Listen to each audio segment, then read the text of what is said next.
Hi hello నమస్తే welcome back to our channel. ఈరోజు మన వీడియోలో ఎంతో ఈజీగా ప్రిపేర్ చేసుకునే హెల్దీ పుదీనా పులావ్ ఎలా ప్రిపేర్ చేసుకోవాలో చూద్దాము. నేను ఈరోజు పుదీనా పులావ్ చేయడానికి నార్మల్ బియ్యం వాడుతున్నాను. సో 1 అవర్ ముందు బియ్యం శుభ్రంగా వాష్ చేసి వాటర్లో సోక్ చేసి పక్కన పెట్టాను.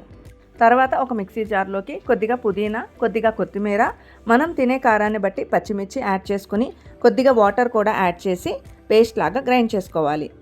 మనం తీసుకునే బియ్యం క్వాంటిటీకి తగ్గట్టుగా ఈ కొత్తిమీర పుదీనా పేస్ట్ మనం రెడీ చేసుకోవాలి. తర్వాత స్టవ్ మీద ప్రెషర్ కుక్కర్ పెట్టుకొని సరిపడా ఆయిల్ వేసి ఆయిల్ హీట్ అయిన తర్వాత బిర్యానీ స్పైసెస్ అన్నీ కూడా వేసుకోవాలి. ఈ స్పైసెస్ అన్నీ ఆయిల్లో కొద్దిగా ఫ్రై అయిన తర్వాత ఇందులోకి మనం జీడిపప్పు కూడా యాడ్ చేసుకోవాలి. జీడిపప్పు కూడా కొద్దిగా ఫ్రై అయిన తర్వాత ఇందులోకి మనం ఉల్లిపాయ ముక్కలు యాడ్ చేసుకోవాలి. ఉల్లిపాయ ముక్కలు కూడా ఫ్రై అవుతూ ఉన్నప్పుడే ఇందులోకి మనం పసుపు, అల్లం వెల్లుల్లి పేస్ట్ కూడా యాడ్ చేసుకోవాలి. అల్లం వెల్లుల్లి పచ్చివాసన పోయి ఆయిల్లో బాగా ఫ్రై అయిన తర్వాత మనం ముందుగానే గ్రైండ్ చేసి పెట్టుకున్న పుదీనా కొత్తిమీర పేస్ట్ కూడా యాడ్ చేయాలి. ఈ పేస్ట్ ఆయిల్లో ఫ్రై అవ్వడానికి ఎక్కువ టైం ఏం పట్టదండి, హార్డ్లీ ఒక 2 to 3 minutes టైం పడుతుంది అంతే. ఈ పేస్ట్ బాగా ఫ్రై అయిపోయిన తర్వాత చుట్టూతో మనకి ఆయిల్ ఇలా సెపరేట్ అయిపోతుంది. ఆయిల్ సెపరేట్ అయిపోయినప్పుడు మనం రైస్ ఉడకడానికి సరిపడా వాటర్ యాడ్ చేసుకోవాలి.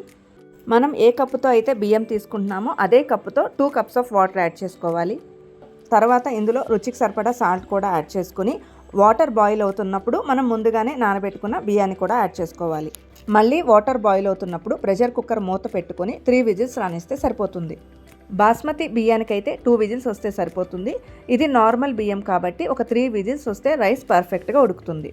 ఇంతేనండి, ఎంతో టేస్టీ అలాగే హెల్తీ అయిన పుదీనా పులావ్ రెడీ అయిపోయినట్టే.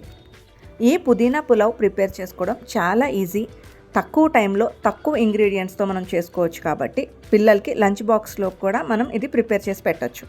మనం పుదీనా కొత్తిమీరని పేస్ట్ చేసి వేసాం కాబట్టి ఆకులంటే ఇష్టం లేని వాళ్ళు కూడా ఈ ఫ్లేవర్ని చక్కగా ఎంజాయ్ చేస్తారు.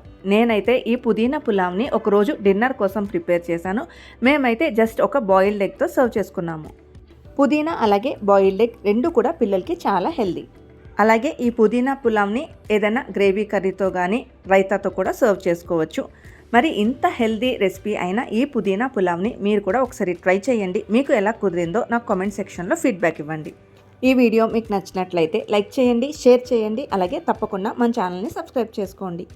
నోటిఫికేషన్స్ కోసం పక్కనున్న బెల్ ఐకాన్ని కూడా యాక్టివేట్ చేసుకోండి. Thanks for watching. Meet you in the next video.